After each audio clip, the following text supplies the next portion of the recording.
Critique of Pure Reason, translated by Max Muller, 1881 edition, Introduction, page 54. Section 2 of Time. Time is not an empirical concept deduced from any experience, for neither coexistence nor succession would enter into our perception if the representation of time were not given a priori. Only when this representation a priori is given can we imagine that certain things happen at the same time, simultaneously, or at different times, successively. So he's saying that time is not an empirical concept because its characteristics, the characteristics of time, namely coexistence and succession, are not given in perception, are not given in experience. We do not derive from experience the quality of coexistence or succession. So he's saying that only when we have a priori the representation of time, which is successiveness and simultaneity, we cannot perceive things as happening at the same time, that is simultaneously, or successively, that is at different times. So he says the qualities of time, namely succession and simultaneity, are needed in advance to perceive things as happening simultaneously or at different times. So he says we cannot perceive the simultaneity or successiveness of an object or of an event if we do not have in advance this faculty of recognizing the simultaneity or successiveness of an event in the physical world. So he says, just by looking at an object or looking at an event, I cannot derive from that event these fundamental concepts of simultaneity and succession. Unless they are in my mind, I will not be able to recognize those phenomena in the external world. This is different from, let's say, characteristics such as color or taste, because color and taste arise in experience. But the qualities of simultaneity means something happening at the same time. Two things are happening at the same time, and successiveness is something happening one after another. So he says these two phenomena cannot arise in experience. They have to be present prior to experience, and that is time. Time is nothing but the act or the nature of things happening at the same time, as well as the nature of things happening at different times. So that itself is time. Time is not something empirical. Time is not an empirical experience, empirical concept that we obtain through experience. So time is a necessary representation on which all intuitions depend. We cannot take away time from phenomena in general, though we can well take away phenomena out of time. So he says, when I look at an object, which becomes phenomena, and that object is moving, or let's say the object is moving from one place to another, I cannot perceive the movement of the object from one place to another unless I have perception or the representation of time a priori or previously, before experience, in my mind. Although I can detach time from that event of movement of object from one place to another after having seen it, after having seen the event of movement. So he says we can think about phenomena irrespective of time, but in order to perceive phenomena in general, in order to understand phenomena, or in order to understand an event, we need time. But once we understand or we grasp or we perceive an event, it is possible to detach the time dependent aspect of that event. So time therefore is given a priori. In time alone is reality of phenomena possible. So he says time gives an element of reality to phenomena. All phenomena may vanish, but time itself, as the general condition of their possibility, cannot be done away with. So he's saying that the movement of an object from one place to another can vanish, but the event of movement itself, the event of successive movements or changes in the object cannot be detached from the event itself. So on this a priori necessity depends also the possibility of apodictic principles of the relations of time or of axioms of time in general. Time has one dimension only. Different times are not simultaneous but successive, while different spaces are never successive but simultaneous. So he's saying time has one dimension only. Different times are not simultaneous. So there is no such thing as simultaneity of time 1 and time 2. Time always has a successive nature.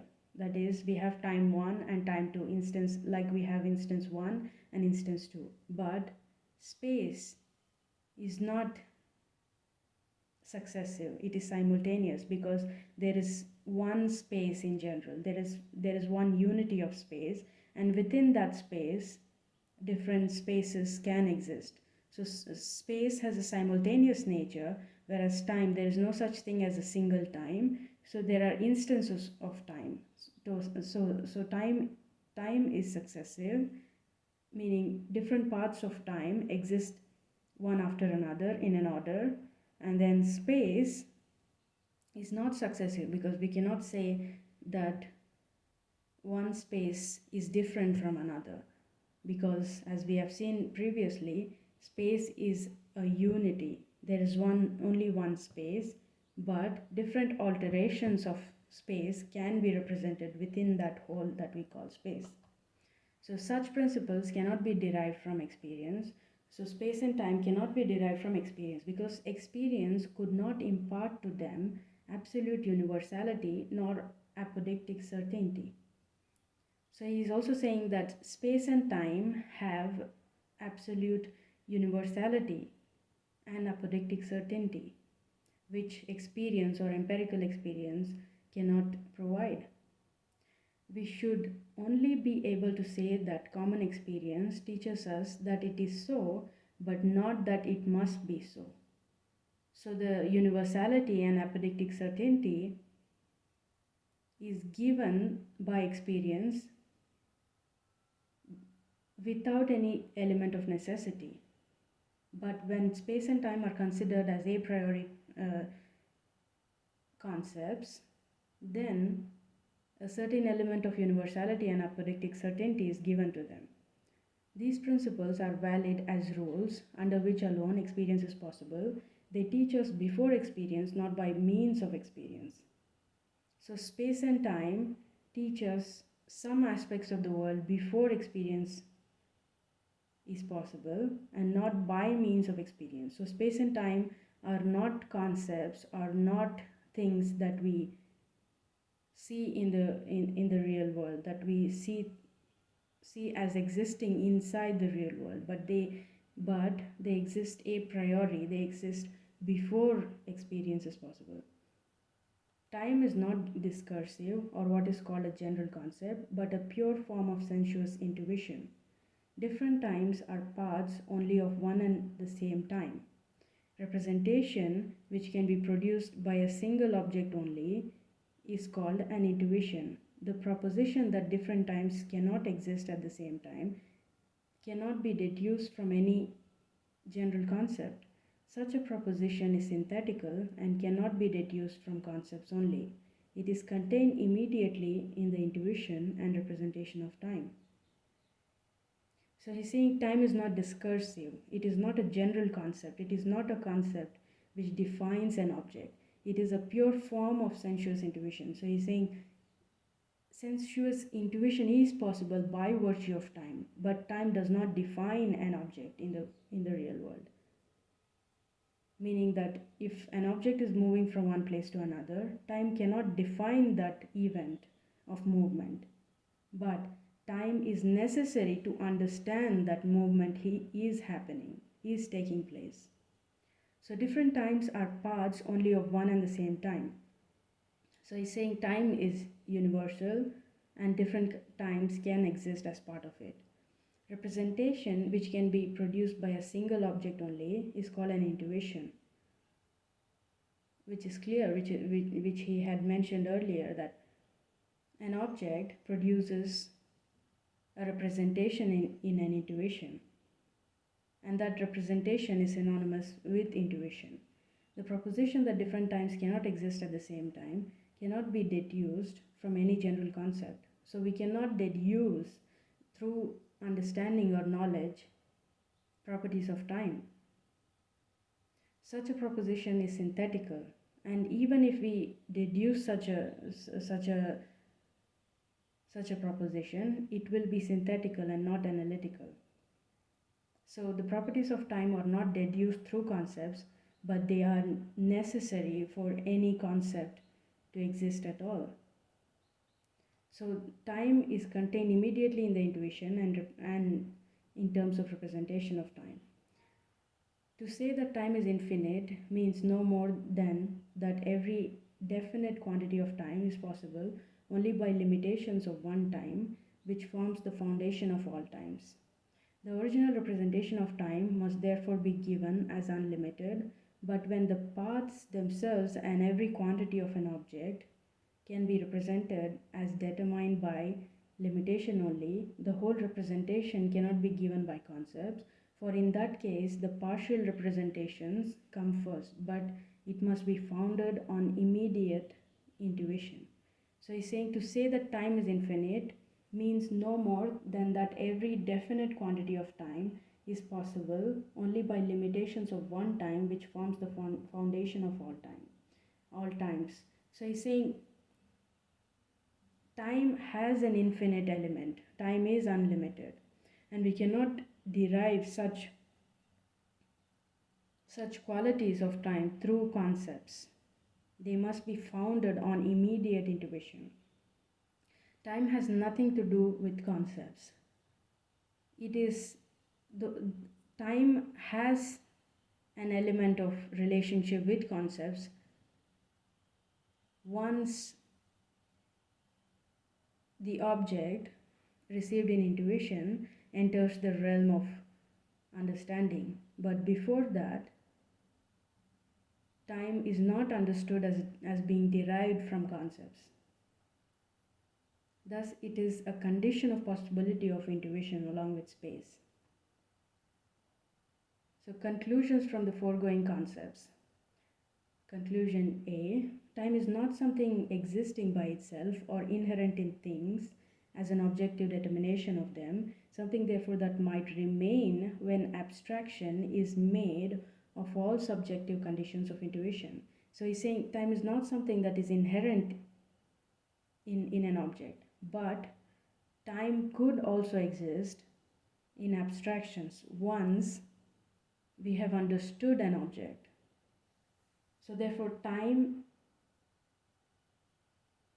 can exist in the form of abstractions. When we make abstractions using what is given to us through intuition, then an element of time could exist even in abstraction. For in the former case, it would be something real without being a real object. So he's saying time is not something existing by itself or inherent in things as an objective determination of them, something therefore that might remain when abstraction is made of all subjective conditions of intuition. For in the former case, it would be something real without being a real object. So time is real, but it is not in the real object. It is actually a subjective condition. It is not inside, it is not a property of a real object. It becomes a property of a real object when that real object enters the realm of intuition. In the latter, it could not, as a determination or order inherent in things themselves be anticipated to things as their condition and be known and perceived by means of synthetical propositions a priori. So he says when an object enters the realm of understanding, then abstraction can be made with regard to that object. But in the latter, that is, in abstraction, it could not, as a determination or order inherent in things in themselves, be antecedent to things as their condition and be known and perceived by means of synthetical propositions a priori. So he's saying that we cannot predict in advance the order inherent in things. It is an intuition that the order is present. It is an intuition and not in the physical world, nor in our in the realm of understanding, because understanding cannot predict in advance the order in which we perceive something in the physical world.